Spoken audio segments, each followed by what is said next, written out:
Ladies and gentlemen, a warm welcome to the mighty Jessica I up against Maycee Barber at UFC 276. Jessica, great to see you. I think I first spoke to you a long time ago when you fought Jessica Rose Clark in Singapore.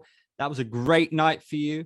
You seem to be doing so well from your Instagram. You seem full of positive energy. How's preparations been going for this one? I couldn't be any happier right now. I think we've all been, following my Instagram or following my Twitter. Everyone's known about my health issues and obviously finally finding out, that I had a parasite. So, obviously a passing of that, my life has just been significantly better in so many facets, from my personal life to, my athletic life, like everything. It's just been incredible. How frustrating has the past year or so been for you? You had some bad luck with results and then fights just falling through for you. And of course, the health issues. Do you feel like you're about to turn a big corner in that respect? You seem, as I said, massively positive. Yeah, yes, I do. It's hard to keep talking about something that is already going to happen and you're already going to showcase. So yeah, I've been just oozing the way that I feel publicly so that people can see it and, see that there was a big change in me, with everything, with my health and changing back to my old team, that there's just, I'm finally firing on all cylinders. It's interesting. This sport is full of so many highs and also lows, of course. But if we go back to that Jessica Rose Clark win, I remember how much that fight meant to you, how much that win meant to you, that you knew that you were going to win that fight. And then you went on and you beat Caitlin Chukagian in your next fight as well. And careers are full of all sorts of different pillars, right? Do you feel like you're on the cusp of another big pillar right now? No, because, Maycee's not no. Maycee's just a step in the road that I need to go up against to just, get myself back on a winning track. I'm not giving her that kind of respect. She's fighting me, she's fighting a legend in this sport. I've got 25 pro fights. No, she's not a pillar. She's, she's a mental test for me. That's what she is more than anything. How do you feel about her as a fighter? Do you have any relationship with her as a person? Have you come across her much? This time she was ever at the UFC PI, she was all by herself and she was sitting all alone, and just, I could tell that she felt, just like you were alone. She had just won the Contenders Series. So my little brother at the time was like, hey, that's Maycee Barber. She just won the Contender Series. And because, I wanted to congratulate another fellow woman in the industry, I went over to her and I was like, hey, congratulations on everything. Would you like to sit with us? You look like you don't have anybody to sit with, and we'd love to welcome you. So over the years, she's always been super cool, compliments my clothes, compliments the woman that I am and the person I am. So I'm not surprised she called me out when she called me out after that last fight. You only call out winners. So we all know I won the Jennifer Maia fight. It was just blood that had, swayed the way the judges felt with that. So when she called me out, I kind of felt like it was like a young girl in the industry trying to make her name against, a vet, in that way. And I really feel like she's bit off more than she can chew. And I just let her do all the talking. I think that's what she likes to do. Humbling fights will come along, like mine will be to her, that you'll realize you don't just talk to talk. You talk with essence as a woman and, professionalism. In terms of a contest for you, where do you see yourself as stronger? Where do you see yourself winning this fight?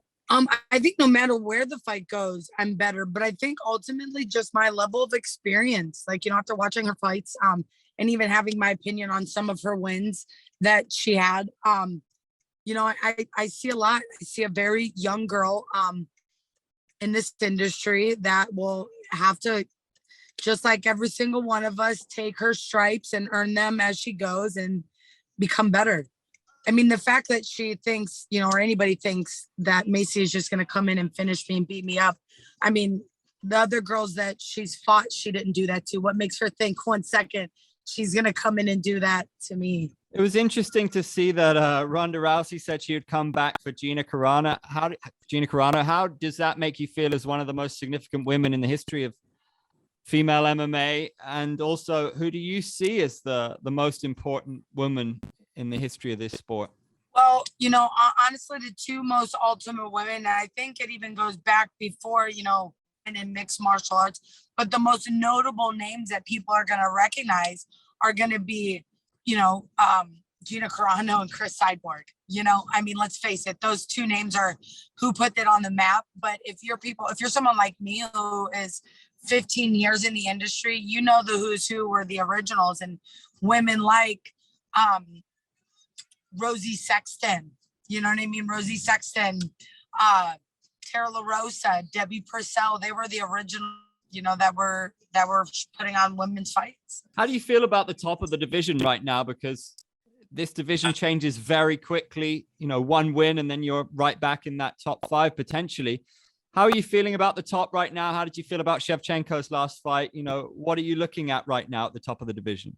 It really, like, anyone can get it at this point, and I just want to make fun matchups for myself and whatever puts me, in the best possible position to get back to the title. I have not fought at my best, and it's literally true health issues that I have faced that have kept me from being my best self. And I almost don't even really want to talk about it. I didn't want to do interviews because I just want to go out and showcase it.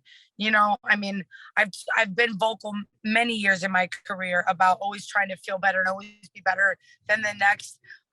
But really, truly passing a parasite and finding out that you had this in your body for years, would you actually think I contracted it in Singapore? I know. It's just crazy to me. I know, right? My life has been forever changed. And I just even my attitude as a person is it's much different these days. You don't go through some medical experiences like that without coming out ahead. Health, I can't fight, and without health, I don't get to experience anything. So you've given so much to this sport. What does your legacy mean to you? How do you want to be remembered as a fighter? Man, just someone who's fearless, a fearless fighter, and somebody who never let anything get in their way. Let it be a loss, let it be health issues.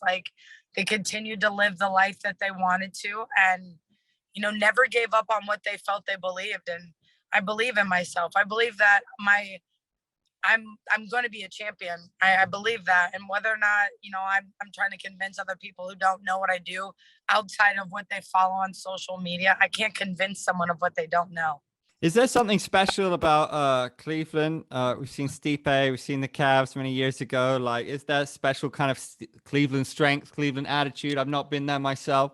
I think so. I do believe so. We call this place Believe Land. And, I tried something different by going to Las Vegas. And, fortunately, I'm in such pinnacle moments of my life. It just seems right. It just seems like whatever it is, the reasons are I'm back here with my original team to get back on track and get back on a run. I saw you supported Bec Rawlings recently. We've got MVP versus Mike Perry. What do you think of BKFC? Do you like to watch it? Would it appeal to you at all? I know that you compete in all sorts of grappling competitions outside of the UFC. How do you feel about bare knuckle in general? I mean, hey, to each is their own. You know what I mean? If that's the way you want to fight, I'm not really, me personally, I don't, unless the paycheck was right, I don't think I'd go to bare knuckle. You know what I mean? If I'm not in the UFC, for me, more than likely, I'm retiring. You know what I mean? And going on to the other endeavors that I want to, maybe AEW or WWE, going into some of that kind of entertainment. Those are other things that I love and, have never gotten a chance to do. And it's hard to do both. You can't do both worlds. They're not the same. Because there's a level of theatrics and, we're real life fighting in the UFC. So, ultimately, Bec, I appreciate Bec. I appreciate what she does, not only with her career choices as a fighter, but her career choices as a woman. I think everybody should be able to be doing what they want. And she's caught heat for some of her choices with her OnlyFans and stuff. And I support her whatever she wants to do. Yeah, I mean, the OnlyFans thing, Paige Van Zandt said that she makes more money with that than she did in the UFC. I mean, can you be crazy lucrative with it? And of people from other opportunities, has that opened other opportunities for you, like maybe wrestling or show business, that kind of thing? Yeah, absolutely. It's opened up way other opportunities. It paid for all of the health stuff I had to go through to get rid of a parasite. The UFC don't pay for that. The UFC didn't pay for my gallbladder being removed. They didn't pay for my parasite. They don't pay for that. So people think they're oh man, UFC fighters, we have to pay for everything, coaches, food, we have to do all of that. unless you're at the PI, which is most of us go there, we get some level of food, but you got to pay for all that. So, you know, thank God for us using what God gave us, and that is our born abilities and our physical appearances. Are you feeling an evil eye bonus then? Is it about time? Do you sense a bonus coming in this next one? I've never gotten a UFC bonus. Never. Like where I am in my life, like I'm like, man, I want a bonus. Like I'm finishing and I want a bonus. And lately in my life, I have been doing everything I said that I was going to do, and I'm doing it. And I'm literally watching my own life just, I don't know, just like happen right in front of me, just rolling out. True health is happening. My weight has been great. I feel great. I feel like my skin glows. I'm happy. I'm around my friends again. Like my life is amazing. Good for you, mate. Smashing it. And also multitasking, on the move, interviews. Love it. Maximum respect. Jessica I, thank you very much. Of course. Thank you for having me.